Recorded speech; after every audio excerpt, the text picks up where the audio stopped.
আসসালামু আলাইকুম প্রিয় শিক্ষার্থীবৃন্দ। আজকে আমরা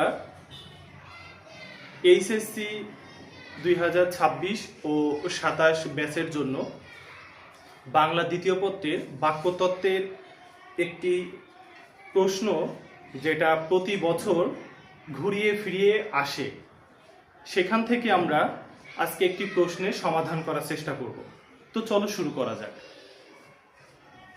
একটি প্রশ্ন যেটি খুবই গুরুত্বপূর্ণ এবং প্রতি বছরই এই প্রশ্নটি ঘুরিয়ে ফিরিয়েই আসে, সেটা হলো বাক্য কাকে বলে, একটি সার্থক বাক্যে কি কি গুণ বা বৈশিষ্ট্য থাকে। সাধারণত আমরা বাক্যের সংজ্ঞাটা আগে আমাদেরকে জানতে হবে। সেটা হলো যে সুবিন্যস্ত পদ সমষ্টি দ্বারা কোনো বিষয়ে